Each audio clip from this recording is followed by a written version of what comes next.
കോപ്പ് മാനേജറെയും forest ജീവനക്കാരനെയും union നേതാക്കൾ മർദ്ദിച്ചു. ആര്യങ്കാവിലായിരുന്നു സംഭവം. BMS AITUC നേതാക്കളാണ് മർദ്ദിച്ചത്. സംഭവത്തിൽ പോലീസിൽ പരാതി നൽകി.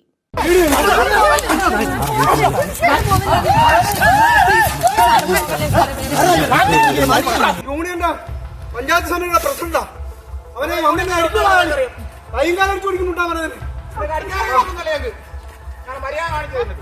തൊഴിൽ തർക്കത്തിനിടെ വനം വകുപ്പ് ഉദ്യോഗസ്ഥനും കൂപ്പു മാനേജർക്കും യൂണിയൻ നേതാക്കളുടെ ക്രൂരമർദ്ദനം.